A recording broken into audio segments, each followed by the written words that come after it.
Hello everybody, welcome back to my channel.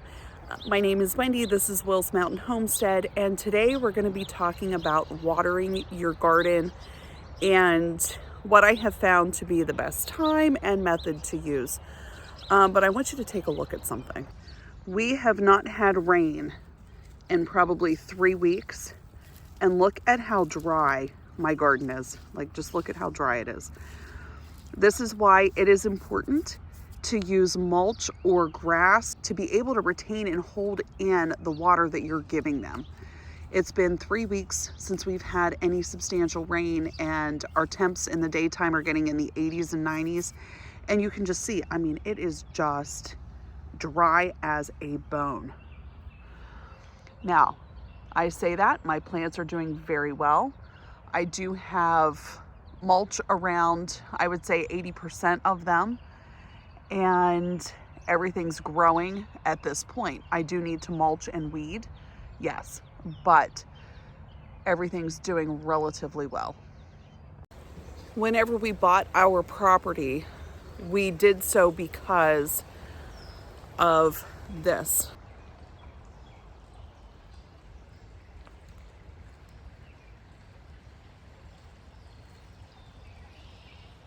We have a nice little stream that runs behind our house, and if we needed to have a water source, not only for ourselves, for consumption, but to water our garden, we can take out of this small stream or creek that runs behind our house. Now, that being said, during the summer months with continuous lack of rain, this little creek does dry up. So when that happens, what do we use? Because we have well water. And with our well, we have a water softener, which we put salt into, which we do not like to use because of the salt additive in the water on the garden. So let me show you. About 2 years ago, we found these right here. We bought 2 of these water buffaloes, and they hold quite a bit of water. If I'm not mistaken, it's a couple 100-gallon. And we put it on our trailer, and then we strap it down really well and drive it to our source for water. We have a natural spring that is available for us to use for free. And then we also have a lake which has a tap that we can use as well. And both of these are located within just about 4 miles at the max away from our house. So we knew when we bought these that that would be a good investment because we would be able to use those sources for water. Now, to get the water out of here is a different story. They do have a nozzle at the bottom, which you can unscrew and attach a hose to, which is perfectly fine. Nothing's wrong with that. Or what we do is we unscrew the top here, drop a hose down in with a pump, and then we pump it out using our electric pump. But our pump had to go and fail on us, so we are in the market for a new pump. So we're actually looking at a 1-inch hose gasoline powered pump to get the water out of this and onto the garden. So hopefully by the end of the week we'll be able to do that. So for right now, we're hand watering. When watering your garden, guys, if you think your plants need water, water them. There is, for myself, no specific time of the day that I find better than the other to water my plants. If they need a drink, I'm going to give them a drink.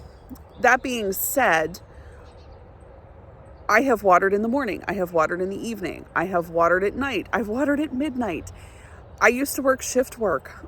You know, if it would be midnight, we'd be watering the garden at midnight after I got home.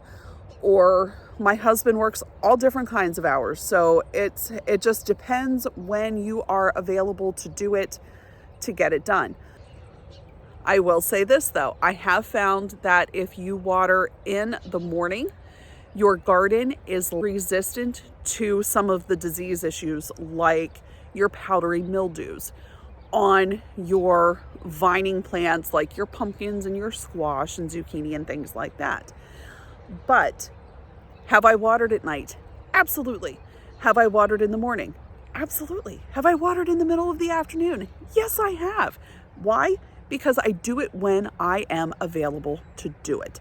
Now, this year I'm trying to make a conscious effort to water in the mornings, and that's just for scientific research experiment for me to see which method works the best. But I'm having great results so far. You can see here that, my plants are doing really well. Everything is flourishing. And my beans are actually starting to come up, which is exciting.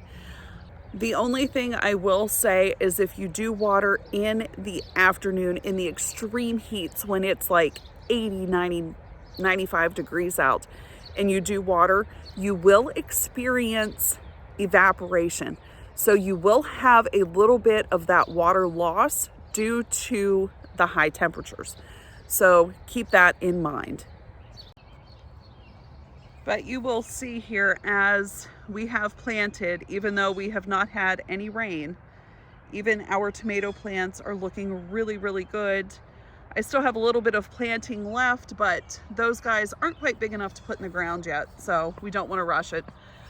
But you can see we are having really good results so far with our garden. I've really been trying to get out and water before 7 o'clock, 7:30 in the mornings, and we're doing pretty well with it this year, but we'll see if we continue that. If not, guys, water when you can. I mean, there's no reason why you can't water at 2 o'clock in the afternoon.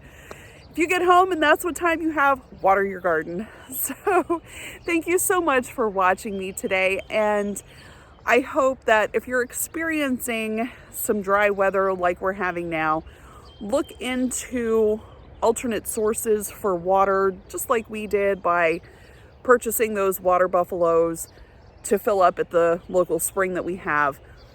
There are other sources out there. Guys, if you need to use 5-gallon buckets, I have done that before. I've taken my 5-gallon buckets to the creek behind me. I've taken them to the spring. Do what you have to do, Thank you for watching today, and I hope that you were able to gain some valuable insight on watering your garden. So until next time, you guys have a great day, and we'll see you next time. Bye.